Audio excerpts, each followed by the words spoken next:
Hello, how are you? तुम भी bore हो रहे हो, मैं भी बोर हो रहा हूँ। सही है ना? थक गए ना, कंटाल गए ना? यस। चलो, कोई दिक्कत नहीं। मजाक मस्ती हो गया। बहुत जल्द मुलाकात हुई हमारी। आज मैं थोड़ा चेंज करने जा रहा हूँ। अभी तक जो 3 लेक्चर लिए या 2 लेक्चर लिए वो इनकम टैक्स के थे। आज अब सब्जेक्ट चेंज कर दे तो कि थोड़ा आपका भी थोड़ा माइंड फ्रेश हो जाए, मेरा भी थोड़ा माइंड फ्रेश हो जाए, मुझे भी थोड़ा इंटरेस्ट आ जाए, आपको भी थोड़ा इंटरेस्ट आ जाए। आप भी टेक्स पढ़ पढ़ के थक चुके होगे। Today we will going to start new subject which is called principle of management. Principle of management. It is also one of the compulsory subject in your syllabus. 5 subject compulsory है, उसमें एक compulsory subject है। It is not a new subject, ये कोई नया subject नहीं है। 12th commerce में बीओ ओसी पढ़ा था, FY बीकॉम में फर्स्ट सेमेस्टर में SPB, सेकंड सेमेस्टर में फंक्शनल मैनेजमेंट पढ़ा था। बस उसी का भाई ये लेटेस्ट वर्जन, खाली नाम बदला है। एंड्रॉइड वर्जन होता है ना, ऐसे सिर्फ वर्जन है, नाम बदला है, काम वही है। मैनेजमेंट क्या है? अलग अलग ऑथर ने अलग अलग तरीके से मैनेजमेंट की डेफिनेशन दी है। सबसे पहले मैं मेरी डेफिनेशन दूंगा। मेरी लैंग्वेज में, मेरे वर्ड्स में, मैनेजमेंट का मतलब होता है टू मैनेज द मैन। तोड़ा लो ना डेफिनेशन को, टू मैनेज द मैन, इंसान को मैनेज करना, मैनेजमेंट, सिंपल वर्ड में। हम जाते हैं मटेरियल के थ्रू। मेरी डेफिनेशन तो एग्जाम में मार्क्स नहीं दिलाएगी।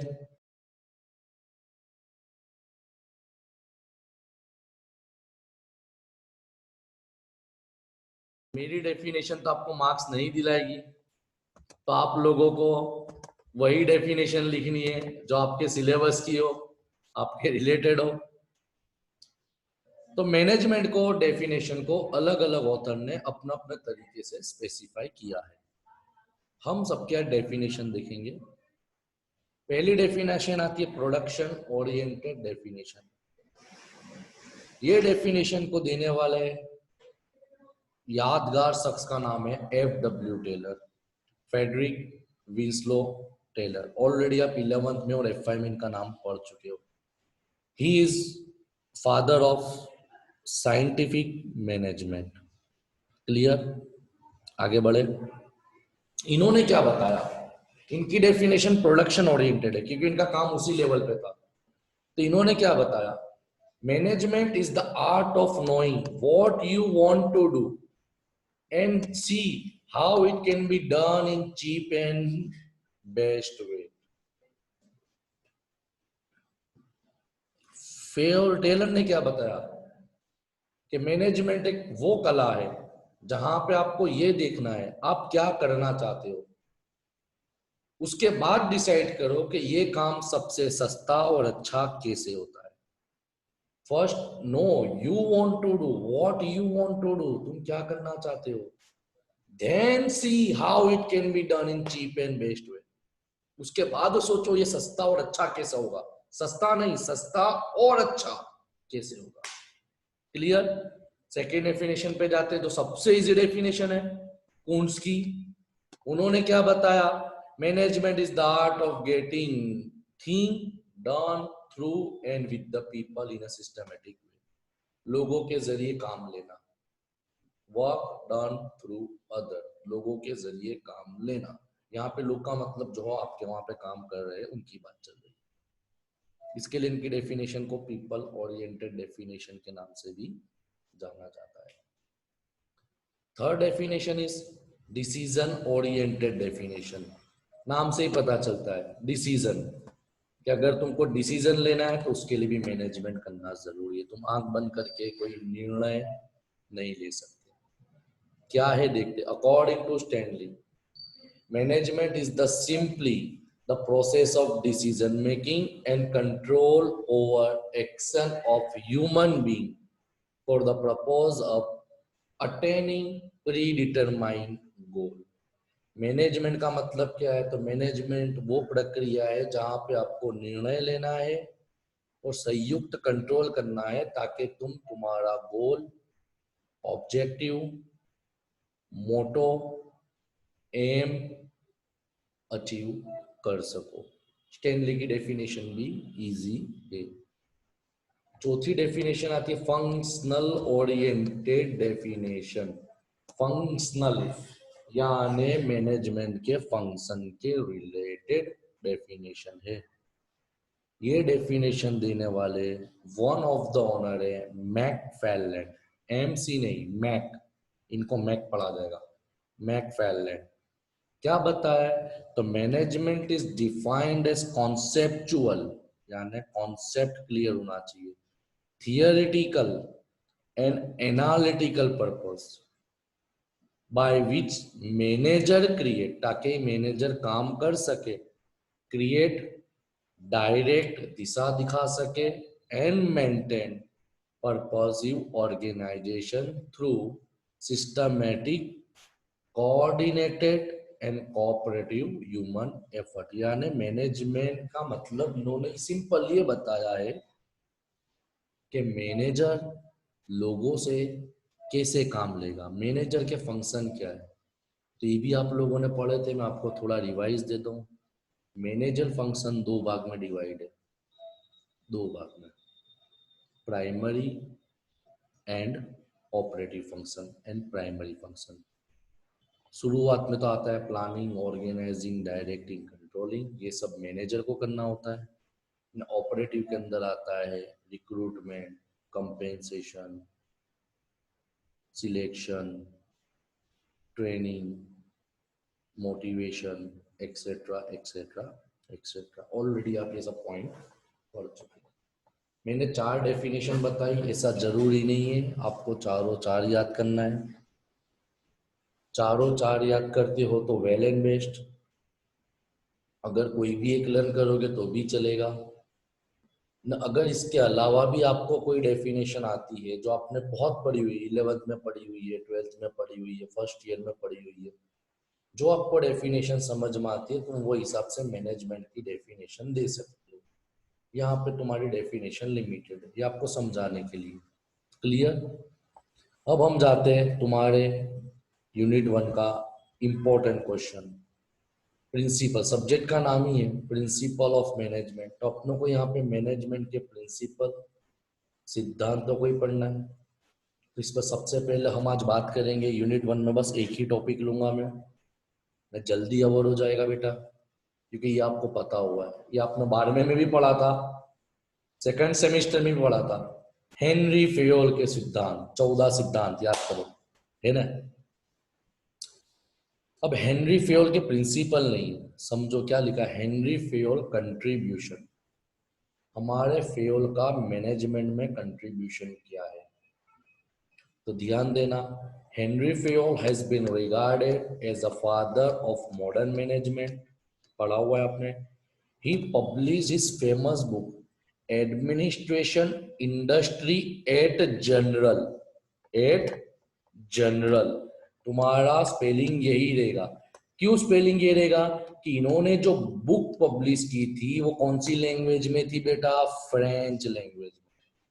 तो वहां पे जनरल का स्पेलिंग ऐसा होता है जो यहाँ पे दिया हुआ है स्क्रीन पे। इंडस्ट्री का स्पेलिंग जो अपने बोलते हैं वो नहीं, ये लिखना, ये फ्रेंच लैंग्वेज में। क्लियर? फेयोल ने क्या किया था? तो Fayol has divided business activity into 6 category. उन्होंने बिजनेस के काम को कितने भागों में डिवाइड कर दिया बेटा? 6 भागों में डिवाइड कर दिया। कितने भागों में? 6 कैटेगरी। कौन सी? सबसे पहली है आपकी टेक्निकल। टेक्निकल का मतलब क्या होता है? The activity which are related with production of business. तुम कौन सी चीज को प्रोडक्शन करते हो, मैन्युफैक्चर करते हो, प्रोड्यूस करते हो, उसके रिलेटेड स्किल होना जरूरी है। Second one is commercial. Commercial का मतलब होता है खरीदी करना, बेचान करना, कॉमर्स टाइप। क्लियर? तीसरी होती है फाइनेंशियल, जो सबसे इंपॉर्टेंट है बिजनेस के लिए। कौन से सोर्स से हमको पैसा लाना है और ये पैसों को कैसे इस्तेमाल करना है, जिसको बोला जाता है ऑप्टिमम यूज ऑफ कैपिटल, मूड़ी का अच्छे से इस्तेमाल करना। चौथा पॉइंट आता है सिक्योरिटी। यहाँ पे सिक्योरिटी का मतलब खाली बिजनेस की सिक्योरिटी नहीं आती, पूरे इंडस्ट्री की बात चल रही है। जैसे protection of business property, protection of business account, protection of employ, कि भाई हमारे एम्प्लॉय भी हमारे लिए एक जात की इनवैल्यूएबल असेट है, उनकी रक्षा करना, तो ये चीज पे भी ध्यान देना जरूरी है धंधे में। पांचवा पॉइंट आता है अकाउंट। मेरे से अच्छा आप लोगों को आता है कि सर बैलेंस शीट बनाना है, स्टेटिस्टिक लिखना है, कॉस्ट तैयार करना है, खर्चों की इंक्वायरी करना है एंड सो ऑन। और छेल्ला पॉइंट आता है मैनेजर फंक्शन, जो ऑलरेडी अपने सबको पता है, planning, organising, directing, coordinating, controlling. 5 topic पे डिपेंड है। कमांडिंग का मतलब होता है डायरेक्टिंग, कमांडिंग का मतलब होता है डायरेक्टिंग। तो हेनरी फेयोल ने बिजनेस की एक्टिविटी को ये 6 पॉइंट में डिवाइड की थी। रिपीट करता हूं मैं, technical, point number 2 commercial, point number 3 financial, point number 4 security, point number 5 accounting and point number 6 manager. ऊपर नीचे लिखोगे तो चलेगा। क्लियर? अब आते प्रिंसिपल ऑफ मैनेजमेंट, जो हेनरी फेयोल के थे। तो हेनरी फेयोल ने कुल 14 प्रिंसिपल दिए थे। हेनरी फेयोल के प्रिंसिपल कितने थे बेटा? 14 प्रिंसिपल थे। ऑलरेडी आपने पढ़ा हुआ है, इसलिए ये पॉइंट को मैं इतना डिटेल में नहीं जाऊंगा, मेन पॉइंट पढ़ूंगा, उसका एक्सप्लेनेशन दे दूंगा। तो पहला पॉइंट आता है division of work. Division of work. तो फेयोल साहब क्या बताते? तो फेयोल साहब का रिकमेंडेशन क्या था, ओपिनियन क्या थी, राय क्या थी, कि फेयोल साहब ऐसा बोलते हैं कि बिजनेस के अंदर वर्क को डिवाइड कर दो। क्या कर दो? डिवाइड कर दो, छोटे छोटे छोटे छोटे भाग में। मगर कैसे डिवाइड करो? स्पेशलिस्ट के हिसाब से डिवाइड करो। इसका मतलब क्या होता है? तो वो क्या बोलना चाहते थे कि काम को ऐसे डिवाइड करो कि जो इंसान जो कार्य करने में एक्सपर्ट हो उसको वो काम दो। तो इसका फायदा क्या होगा? प्रोडक्शन बढ़ेगा, वर्कर की एफिशिएंसी बढ़ेगी, तुम्हारा कॉस्ट कम होगा, तुम्हारा क्या कम होगा? तुम्हारा कॉस्ट कम होगा, तुम्हारा नुकसान कम होगा, तुम्हारा खर्चा कम होगा, वेस्ट बचेगा। तो क्या बताया? डिवीजन ऑफ वर्क, काम को डिवाइड कर दो। सेकंड पॉइंट आता है ऑथोरिटी एंड रिस्पॉन्सिबिलिटी। ये भी पढ़ा था ऑलरेडी अपने 11 कैसे पढ़ता है कि ऑथोरिटी और रिस्पॉन्सिबिलिटी एक सिक्के के दो अलग अलग पहलू है, अलग अलग पहलू है। अब मैं तुमको शॉर्ट में बता दूं क्योंकि थोड़ा बाउंस आएगा। ऑथोरिटी का मतलब क्या होता है? Right to give order and right to take decision. Order देने का अधिकार और निर्णय लेने का अधिकार, इसको बोलते हैं ऑथोरिटी। रिस्पॉन्सिबिलिटी का मतलब सबको पता है, जिम्मेदारी, कि आपको जो जिम्मेदारी दी गई है वो जिम्मेदारी आपको सही तरीके से निभानी है। तो हमारे फेयोल साहब क्या बोलते थे कि जिस ऑथोरिटी और रिस्पॉन्सिबिलिटी सिस्टमेटिकली दो, पैरेलल होनी चाहिए, यानी जितनी सामने वाले को अथॉरिटी दी गई है उसको उतनी ही जिम्मेदारी दो। अब समझ में आया सर? यहाँ पे एक्स्ट्रा पॉइंट आता है। अब यह सवाल आया, सर ऑथोरिटी कहां से आती है? ऑथोरिटी कहां से आती है? तो भाई ऑथोरिटी और रिस्पॉन्सिबिलिटी तुम्हारे स्टेटस पे डिटरमाइन होती है कि तुम्हारा नेचर ऑफ वर्क क्या है, नॉलेज कितना जरूरी है, उसमें रिस्क कितना इन्वॉल्व है, उससे डिटरमाइन होती है ऑथोरिटी और रिस्पॉन्सिबिलिटी। तीसरा पॉइंट जो आता है वो है डिसिप्लिन। डिसिप्लिन का मतलब क्या होता है? आप सबको पता है, you have to behave in discipline. तो डिसिप्लिन का मतलब क्या होता है कि बिजनेस की जो भी सर्विसेज होती है, एक्टिविटी होती है, वो डिसिप्लिन में होना चाहिए। डिसिप्लिन का मतलब होता है ओबीडियंस, ओबे करना, फॉलो करना, रूल्स एंड रेगुलेशन के मुताबिक चलना। तो डिसिप्लिन भी उन्होंने दो प्रकार की बताई। पहली होती है self impose discipline. Self impose का मतलब क्या? जो आपको बताने की जरूरत नहीं है। जैसे एग्जाम्पल के तौर पे आप मेरे बहुत अच्छे बच्चे हो, क्लास में एंटर हुए, ऑटोमेटिकली आप लोगों ने, आप सब लोगों ने अपने अपने मोबाइल साइलेंट कर दिए। मैंने तो बोला नहीं बेटा साइलेंट कर दो, सब लोगों ने अपने अपने मोबाइल साइलेंट कर दिए। जैसे ही मैंने पढ़ाना स्टार्ट किया, आप लोगों ने एक दूसरे से बातें करना बंद कर दिया। ये हुई सेल्फ इम्पोज डिसिप्लिन। दूसरी आती है कमांड डिसिप्लिन। कमांड डिसिप्लिन का मतलब क्या होता है कि कुछ कमांड करना, बेटा बहुत हो गया आपका, डिस्टर्ब मत करो वरना मैं निकाल दूंगा, you have to behave systematically. देखो लिखा हुआ है, it arises from authority aim to secure desired action. This is shown by custom rules. It can be sanctioned in the form of remuneration, warning, suspension, demotion and dismissal. किसी भी तरीके से बोल सकते हो आप, करा तो मैं क्लास से निकाल दूंगा, भाई फी नहीं भरी तो मत आना। कमांड डिसिप्लिन, क्योंकि आपके एक डिसिप्लिन है, टाइम हो गया आपको पेमेंट करना पड़ेगा, ये भी अच्छी डिसिप्लिन होती है। समझ में आए? Division of work. Point number 2 authority and responsibility. Point number 3 discipline. अब चौथा पॉइंट जाते हैं, unity of command. Unity of command का मतलब क्या होता है?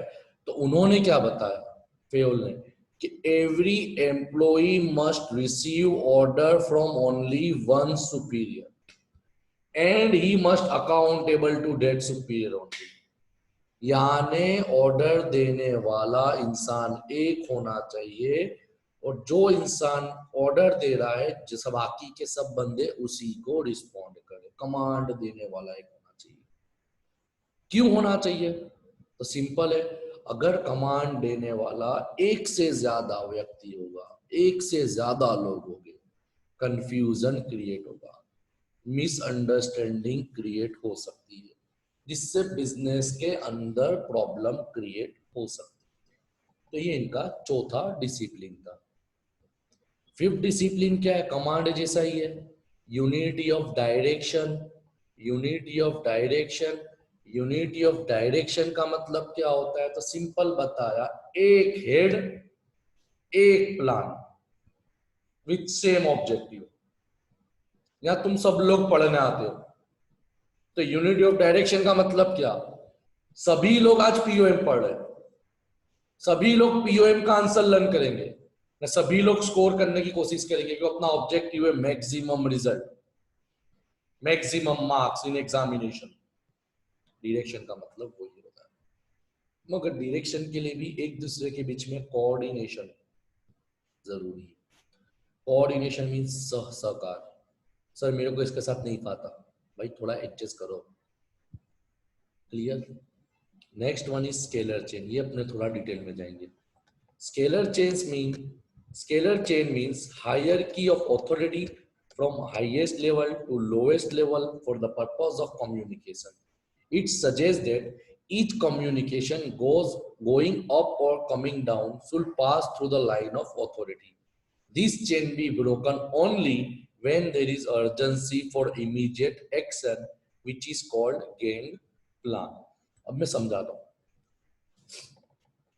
बिजनेस में क्या होता है, तूने पढ़ा है top level, middle level, bottom level. अगर बॉटम लेवल को कुछ काम होता है तो ऊपर वालों को बोलते हैं, वो उनके ऊपर वालों को बोलते हैं, वो उनके ऊपर वालों को बोलते हैं। सिमिलरली टॉप वाला नीचे नीचे नीचे नीचे आता है। तो हेनरी फेयोल ने क्या बताया, स्केलर चेन होनी चाहिए। मगर कितनी बार ऐसी कोई सिचुएशन आ जाए जहां पे इमीडिएट एक्शन लेना है, तो वहां पे आपको चेन तोड़नी पड़ेगी, which is called gang Planck. GANG, gang, PLANK। उस समय तुम कर सकते हो। क्लियर? समझ में आए 6 point? Division of work, authority and responsibility, discipline, unity of command, unity of direction, scalar chain. 6 तो नन हो गए। सातवां देखते हैं, सेंट्रलाइजेशन, केंद्रीकरण। तो क्या बताया, everything that goes to increase the importance of subordinate role is called decentralization, and everything that goes it reduce its centralization। यानी जहां पे अपने नीचे वालों का महत्व कम हो जाए डिसीजन में, उसको बोलते हैं सेंट्रलाइजेशन। जहां पे अपने नीचे वालों का, सबॉर्डिनेट का, एम्प्लॉई का, वर्करों का रोल इंपॉर्टेंट हो जाए तो उसको बोलते हैं डिसेंट्रलाइजेशन। फ्यूल भाई क्या बोलते हैं? Management must determine optimum degree of centralisation और decentralisation after considering the factor like size, character of manager, reliability of subordinate, prevailing situation and so on। यानी डायरेक्टली नहीं कि सेंट्रलाइजेशन या डिसेंट्रलाइजेशन, तुमको देखना है मैनेजर क्या चाहता है, मार्केट में सिचुएशन क्या चल रही है, इमरजेंसी सिचुएशन है कि नहीं है, सबॉर्डिनेट क्या कर रहे हैं, तुम्हारा बिजनेस का साइज कितना है, बट तो ये सब चीज देख के तुमको नक्की करना है कि सेंट्रलाइजेशन होना चाहिए या तो decentral. Excuse me for 2 second.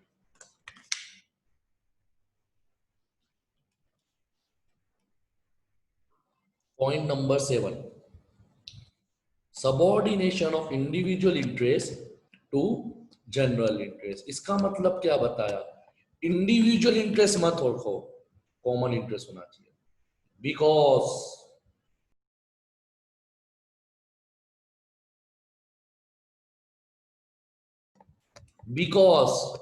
Individual interest नहीं होना चाहिए। कौन सा इंटरेस्ट होना चाहिए? कॉमन इंटरेस्ट होना चाहिए।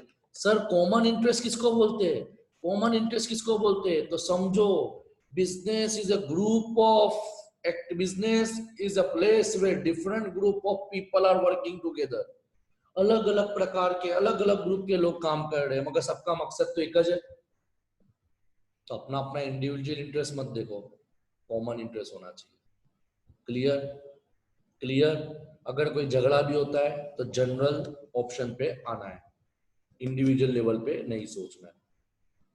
आगे बढ़ते हैं। Point number 9, remuneration of personnel. Personnel का मतलब मैंने फर्स्ट सेमिस्टर में आपको पढ़ाया था, employee who are working in the organisation, उसको पर्सोनल बोला जाता है।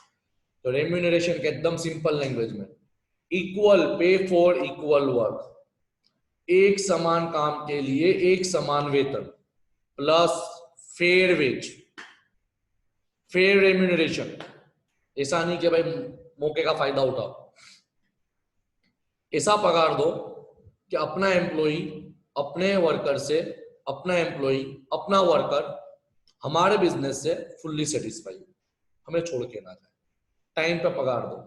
तो कंपनी इसके लिए बहुत से प्लान देती है, मॉनेटरी इंसेंटिव, नॉन मॉनेटरी, ये सब तुम आगे पढ़ोगे तुम्हारे सिलेबस में, मगर दूसरे सब्जेक्ट में, कि कौन सी फैसिलिटी कंपनी अपने एम्प्लॉय के लिए प्रोवाइड करती है। क्लियर? रेम्यूनरेशन इजी पॉइंट है, पढ़ लेना। उसके बाद आता है order. Order relate to re order relate to order relate to arrangement of thing and people. इसका मतलब क्या?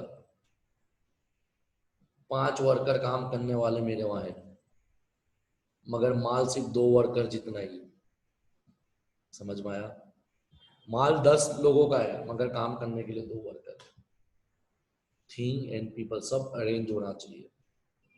इसके लिए बहुत अच्छा कहा गया है, there should be place for everything and everything should be in place. हर चीज के लिए जगह होनी चाहिए और जगह पर हर चीज होनी चाहिए। अगर कुछ भी मिसिंग है, मजा नहीं आएगा। एग्जाम देने गए, ऑर्डर का मतलब समझो, एग्जाम देने गए, आई कार्ड भूल गए, मैडम क्या बोलेगी? भाई कोई भी आइडेंटिटी प्रूफ दे दो। कोई भी आइडेंटिटी प्रूफ नहीं है, लोचा हो सकता है, हो सकता है ना। Everything must be known. Clear? देखो लिखा हुआ है ना, there should be right man in the right place. सही जगह पे सही इंसान का होना जरूरी है। Clear? Next one is equity. Equity का मतलब अपने बोलेंगे एकता, बराबर ना? नो। हर वर्कर को, हर एम्प्लॉय को तुम एक निगाह से देखो। Kind, justice, legality, impartial, fair, unfair मत रहो, पार्शियलिटी मत करो, कोई personal bias, personal liking disliking कोई एम्प्लॉय के लिए, कोई वर्कर के लिए मत करो। समझे? Equity is the combination of Equity is the combination of kindness and justice. A manager should be just and kind to all his subordinate. Just यानी justice देनी पड़ेगी. He should be fair and impartial in his dealing with subordinate. सबके साथ impartial होके deal करना है. कोई जात का personal like, personal dislike, personal bias नहीं होना चाहिए.